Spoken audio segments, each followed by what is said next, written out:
Maybe you have a nihilistic perspective of the world and you feel like nothing really matters. And you know what? If that happens, that's kind of okay. You have to experience your negative emotions sometimes in order for you to transmutate that energy that you were experiencing into something more positive and into something that you can actually work with. I always tell that to people, like, if you're sad about anything, just experience it, go through it. Because if you don't understand what it feels like, then you're not going to be prepared when something more difficult comes along.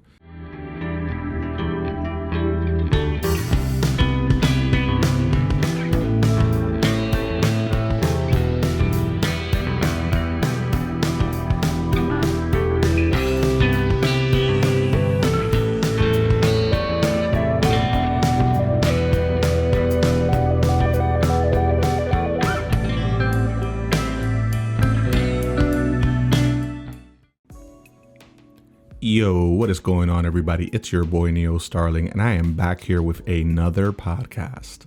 Yes, once more, it is that time for us to journey into ourselves and discover who we are and were meant to be based off of our own hard work and determination.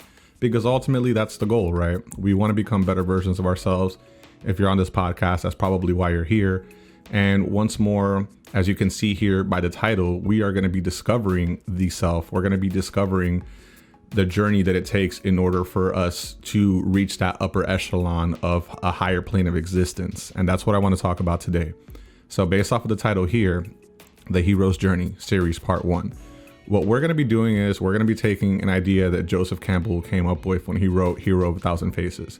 And we're going to be taking the chart that he has here for the hero's journey to break down several parts of each location from start to finish, based from the ordinary world to the special world and back to the ordinary world.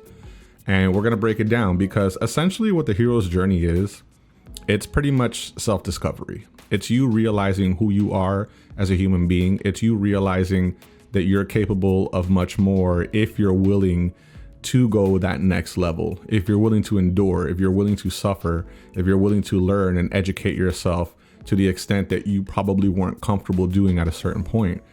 If you're comfortable and ready to go into that journey, then you can reach a higher plane of existence. And that's what I want to discuss here. So in this video series, we're going to break down 2 parts per series. So per episode, I'm going to take 1 and 2, then we're going to do 3, 4, 5, 6, and so forth until we reach the end. So that's what we're going to do. So without any further ado, let's begin this video series. Step 1, the ordinary world. Now you're probably asking yourself, what is the ordinary world? And I'm glad you asked that question. So the ordinary world is essentially the world that we live in right now. It's your day-to-day life. When you wake up in the morning, you brush your teeth, you take a shower, you have your cup of coffee, and you go to work or you go to school or whatever it is that you do at the beginning of your day up until the end of your night, that is the ordinary world. Because we don't live in a fantasy world, because we have to live in the actual world here, we're not in a situation where someone is going to give us like a special weapon and they're going to tell us to vanquish a dragon and save a princess and, all the other stereotypical stuff that you would probably hear when, talking about these type of stories. The ordinary world is just pretty much your day-to-day life. And what tends to happen is that on a day-to-day basis, a good chunk of us aren't really content with what it is that we're doing on our day-to-day lives. You probably go to an unfulfilling job with no windows in an air-conditioned environment, surrounded by a bunch of people you'd rather not be around, taking orders from someone that you feel you shouldn't have to take orders from. And, you end up a little nihilistic at the end of it because you're repeating the same process over and over again. And you feel that your life has a greater purpose. You want to do something more. You want to ascend to the stars. You want to stare at the earth from a different vantage point. So the ordinary world is pretty much just the world we live in. It's pretty simple. There's nothing intense to break down about the ordinary world. All I can say is that if you wake up every morning and you have a routine, your routine is essentially the first step of the hero's journey.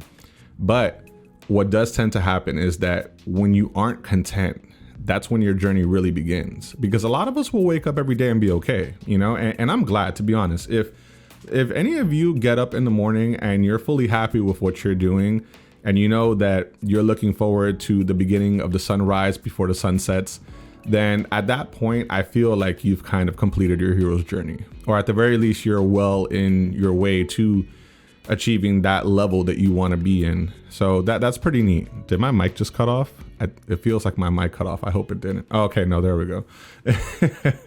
I was looking at my meter here and I couldn't see my audio level, so that was a little concerning, sorry.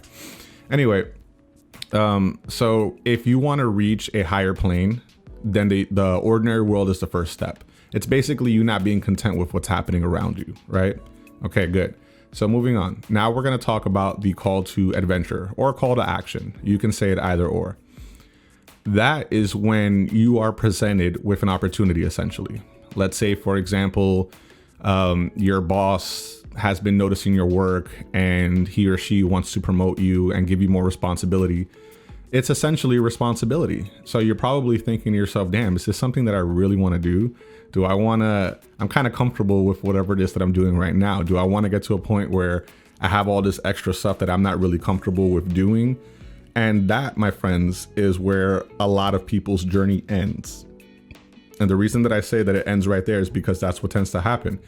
Because let's face it, based off of the way we're wired as human beings, a lot of us don't want to explore that extra step. A lot of us don't want to show up. A lot of us don't want to do the work.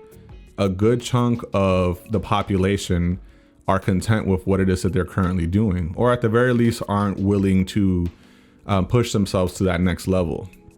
So that is what the call to action is. You know, let's say, for example, you woke up one morning and you were like, you know what, screw this. I'm done. I need to do something different.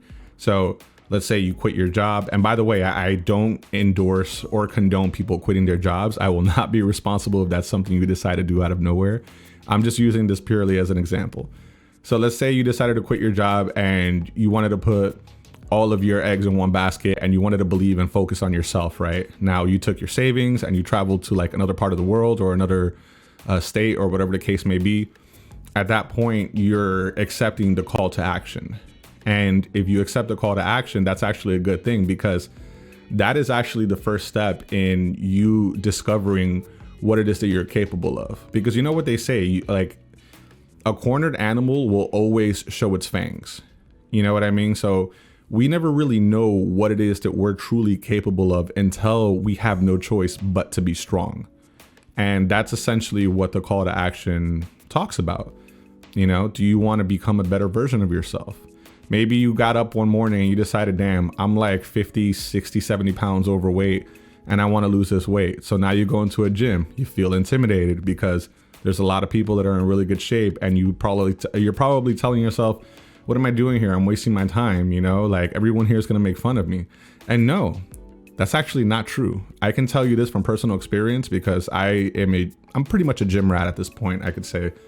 And the one thing that I've learned is that when you enter that type of environment, people are actually glad you're there because people want you to be better. You know, like, why wouldn't we want other people to grow and become better versions? Like, if you're overweight and you go into a gym, obviously you're not going to know what you're doing in the beginning. You know, you have to learn. You have to actually start working on yourself in order to see what you're really made out of. You know, maybe you have a nihilistic perspective of the world and you feel like nothing really matters. And you know what? If that happens, that's kind of okay. You know, like you have to experience your negative emotions sometimes in order for you to transmutate that energy that you were experiencing into something more positive and into something that you can actually work with. I always tell that to people, like, if you're sad about anything, just experience it, go through it. Because if you don't understand what it feels like, then you're not going to be prepared when something more difficult comes along. I think Joe DeSena said it best in his book, Spartan Up. If the most difficult thing that you've done up until this point is go to and from the grocery store, then that is the level of difficulty that you're prepared to deal with. Now that rang so true and it resonated with me because I told myself, damn, that's true. You know, like you kind of feel that way at times. And that's what the call to adventure is. That's what your call to action should be. You know, maybe you want to pursue a relationship. You know, maybe there's somebody that you're interested in, but you probably feel like they wouldn't be interested in you if you approached them. Well, you're not going to know if you don't talk to them. You know, you at the very least have to try. And that is what it all boils down to. You have to be able to move forward. The call to action is moving forward with a decision that you've decided to make. And that's what you're essentially going to end up doing. It's actually kind of funny because it reminds me of this game. I'm also a gamer, so I'll use video games as an example. It reminds me of this video game called Dark Souls. I'm sure a lot of you have heard of it. And if you're not gamers, you should definitely check it out because you can discover yourself a lot in that game, trust me.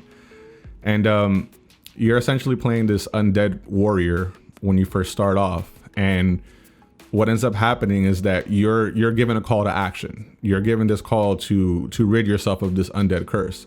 Now you can keep dying and coming back to life. There's resurrection, you know, back and forth throughout the course of this game. And if you decide that this is too difficult and you don't want to keep playing, then you go through a hollowification. So you basically become a hollow. And when you become a hollow, that means that you become just another villain to be slain. And once you're slain as a hollow, you don't come back. So that's what happens when you refuse a call to action. And that actually happened to me once when I played the game because I thought that it was too difficult and I stopped playing it and I essentially went hollow just purely off of me not wanting to continue and feeling like, hey, this is something that I can beat. So what did I do? I took a break from it and then I came back later on and I ended up defeating it. I beat the game and then I played the rest of the games in the series and I got a lot of joy out of them.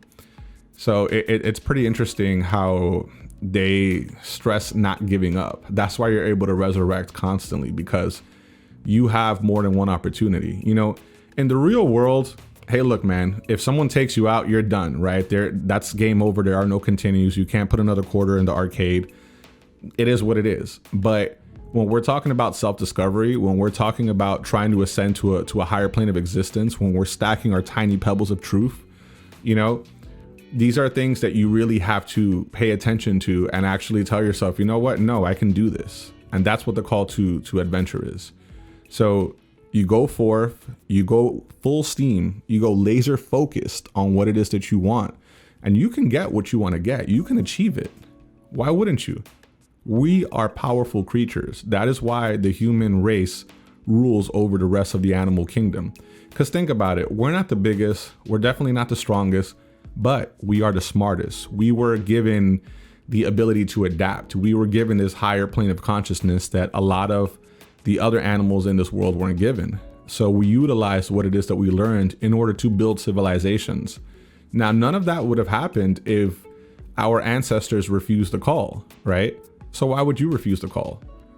And that's why I like this whole chart. That's why I like this whole concept of the hero's journey, because it's honestly, once you reach the end of the chart, you're always gonna have to continue doing it. It's a never-ending process because this isn't a book that after it finishes, that's the end of the story and you live happily ever after. No, like we have to wake up the next day. You know, when we go home at the end of the night, we have to live our lives day to day. So the hero's journey is 100% something that is going to occur on a daily basis for you. And we have to be able to be ready and we have to be able to meet that challenge in order for us to grow and ascend, which is what I would hope, you know, the majority of you want to do. That's probably why you're on this channel. I'm on my own personal hero's journey. I'm trying my very best on a daily basis to not only work on myself physically, because if I work on myself physically, my mental state improves. I'm able to articulate myself better. I'm able to notice and see the world through a different lens. You know, I'm reading a lot more often. I'm educating myself. I'm trying to help my friends and family and the rest of the internet, you know, in whatever way that I can personally. So a part of my journey is my own self-discovery. And if I'm too afraid to undergo this voyage, if I'm too afraid to just do this, then what good am I?